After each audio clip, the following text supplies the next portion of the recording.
une jeunesse qui est désemparée, comme la jeunesse du Sénégal en général, une jeunesse qui se pose des questions sur l'avenir du pays, une jeunesse qui se pose des questions également sur vraiment son sort économique et social, mais surtout une jeunesse qui n'a plus confiance vraiment au régime en place. La confiance est définitivement rompue et cette jeunesse voudrait définitivement tourner la page le 25 février 2024. Oui, avec les jeunes, nous avons discuté de manière franche, claire et transparente. D'abord, en fait, c'est de recréer les conditions de cette confiance. Avoir en tout cas des dirigeants qui sont sûrs, des dirigeants également qui sont soucieux de l'intérêt de ces générations, et réellement des dirigeants qui ont en fait cet amour de la patrie. Le deuxième aspect, c'est la création d'emplois. Cette jeunesse a besoin d'emplois. Et il faut déployer, et nous le ferons, un génie créatif permettant en fait de transcender vraiment ces interdépendances économiques qui ont pendant longtemps en réalité handicapé le pays et pouvoir faire ressortir à partir du secteur primaire une offre d'emploi décente, une offre d'emploi stable, une offre d'emploi qui garantit également en fait une vie moins chère, une vie apaisée, mais aussi une paix économique. Autrement dit, la création d'emplois sûrs, pérennes et stables. Et nous l'avons vraiment compris, eux aussi l'ont compris, et nous avons décidé de marcher ensemble pour changer définitivement le visage du Sénégal. Oui, nous sommes candidats déclarés depuis le 7 août 2022. Nous sommes en train de collecter, comme l'ensemble des candidats, nos fiches de parrainage dans des conditions qui sont difficiles, éprouvantes, parce qu'on sait que malheureusement, qu'il y a en fait l'organisation un peu disons de contre-feu organisé par le pouvoir en vue de barrer la route, d'éliminer certaines candidatures, c'est clair.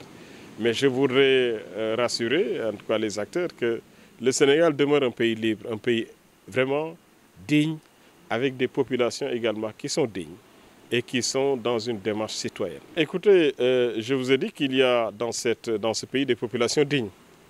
Des gens vraiment qui ont en fait la dignité dans l'acte, dans le geste, mais également dans la pratique. Et ces citoyens-là sont en train de parrainer librement. Oui, c'est dommage, c'est un acte intriguant parce que le président de la Sénat, je pense qu'il y a moins d'une semaine, avait demandé à la DGE en fait, de fournir des fiches en fait, au président du PASTEF. Et quelques jours après, il a été limogé. En tout cas, la coïncidence des dates est troublante. C'est comme si cela ressemblait à une sanction. Et cela vraiment n'est pas joli à voir du point de vue démocratique. Il est important aussi vraiment que le régime en place, je le dis souvent, en fait, se ressaisisse en posant des actes en réalité qui permettent à la démocratie sénégalaise de retrouver sa sérénité, de retrouver sa plénitude, mais de retrouver également ce que l'opposition n'aurait jamais dû perdre, en fait un statut garanti par la Constitution. Pour qu'il y ait démocratie dans un pays, mais il faut de l'opposition.